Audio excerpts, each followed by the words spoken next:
What's up, guys? So before we get the video going, man, just want to give a quick shout out to my boy Ed the Man 1101 for letting me borrow this card. So here we go. Team of the year: Doug Martin, dual style, ground pound, speed run style, 94 overall, 5'9", 94 speed, 94 agility, 91 ball carry, 96 juke, 89 truck, 96 carry, 94 excel, and 93 elusiveness. Also has a 96 spin and a 96 stiff arm. Now, when you think of Doug Martin, even though he is a kind of power back because he does have 96 stiff arm, he's more of a spinning running back, because for me, you can do all those things with him because they're so high, a 96 juke, spin, and stiff arm. But honestly, his spin move was out of control. That was my number one favorite thing to do with him by far, man. So anyways, man, enough talking. Let me show you what he can do.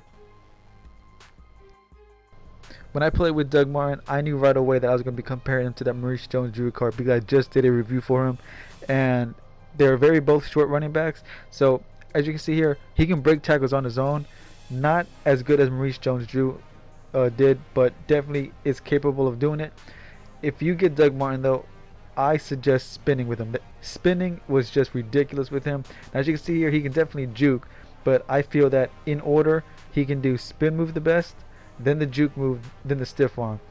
And I know he has 96 stiff arm, and I know some guys like the stiff arm, but honestly, when I did it with him, I got, a few bump offs, a few drags, but only like 2 or 3 animations out of like maybe 30 hit or stiff arms, which is just not that great. But honestly, I don't think that short running backs are really good at stiff arming. Now, not that they can't do it, believe me, like I said, he definitely can do it. I just feel that that's not what you're going to get the most out of him, or that's not how you should get the most out of him. I feel that definitely spinning is without a doubt the number one thing you can do. As you can see, as what I was talking about, these little bump offs from stiff arming, that's about what I got, which is not a bad thing. It's just not going to happen as often because a lot of times I try to stiff arm with him, and a lot of times he just went down on the tackle. Now, I do feel that's because he is only 5'9", and I've said before, tall running backs are the best at stiff arming, and I do feel that his 5'9" stature does hold him back from doing this kind of things. Now, as you can see right here, that right there, those animations are not impossible to get. They're just not going to happen as often, and I feel it's because of how short he is. And right there was the one successful truck I got with him. Believe it or not, he only has an 89 truck. Now, when I try to truck with him, he would just get tackled, but he would fall forward for like 1 extra yard, and that's not bad, but that's not, it just wasn't successful. I'm not saying he can't truck, believe me, if you're really good at trucking, knock yourself out, but I just feel that if you're going up against guys like Lawrence Taylor all the time, like I am, you're just not going to be able to have as much success as you can, with, say, Eric Dickerson or so. But anyways, as you can see right here, his hands are dependable as long as you're not throwing in traffic. Now, this right here also took a lot of big hits, I think like 15 hit sticks, but unfortunately he did fumble twice for me.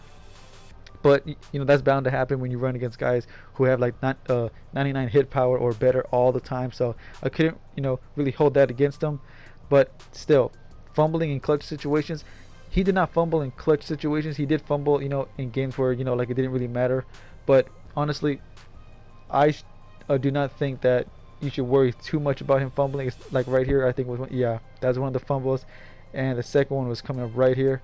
So definitely not perfect on carrying. He is bound to fumble eventually. And this right here is what kept him out of the top 5, man. Going down on the first hit. Now, as you can see right here, that right there, try to stiff arm, did not work. Right here, try to stiff arm, I got pushed backwards. And right here, I tried to truck, and I got pushed to the ground. So as you can see, I'm not going to just show plays of me just, running to the sideline and getting tackled. I'm also going to show, failed jukes and stuff. Right there, stiff arm, but I got pulled to the ground. So I'm not going to just show, regular just tackles. But anyways, this right here is what I was talking about. The number one thing that I did with Doug Martin was the spin move. Look at that, spinning 2 people, and this happened a lot. Not just spinning with 1 person, spinning 2 people. Look, 3 people I got away from with that spin. It was just ridiculous. Even some of my opponents hit me up saying, wow, man, that was amazing. And I could not take all the credit. Believe me, it definitely helps when you have a running back who's just that good at spinning. So if you pick up Doug Martin, man, like I said, you can stiff arm and juke all you want, but I just feel that if you want to get the most out of him, stick with the spin movement. That is just almost ridiculous. I don't think I've played with a running back so far that was just that good at spinning. And not only that good, but the thing is, when he would do a spin move, his acceleration afterwards was just amazing, because a lot of running backs will do the spin move and then start running but not really get to that next gear as fast as he does. So it's always good to rather spin and then just take off and just be gone. Now of course he will get caught from time to time. I'm not saying he's going to be gone or anything, but definitely worth checking out Doug Martin if you get the chance. Anyways guys, that's going to be the end of this review. My final thoughts: do I think he's worth 80,000? That does sound like a good price to me. Is he top 5? No. Top 10? You can make a case. He's only top 10 if you're going to abuse that spin move. Otherwise, I don't think he's top 10. But if you do pick him up, man, trust me, that spin move is without a doubt just so ridiculous, as you can see. Now, like I said, if you want to truck or stiff him or whatever, you can. Believe me, he can definitely do it. I just feel that if you want to get the most out of him, stick with that spin move, man. It is deadly. My next review is going to be this Super Bowl Malcolm Smith. I just picked him up, and I'm pretty sure that I'm going to keep him because I've been looking for an upgrade over Joey Porter, and I'm pretty sure this is it. I mean, come on, 94 speed for an outside linebacker is just ridiculous, man. So his review might not be out till maybe Wednesday, maybe tomorrow if I'm lucky, but definitely Wednesday is more likely. But anyways guys, don't forget to like, comment, subscribe. Don't forget to leave requests. I will do my best. And also I am definitely going to do a flashback Michael Vick review very soon, so be on the lookout for that. Until boys, I'll see y'all then. Peace.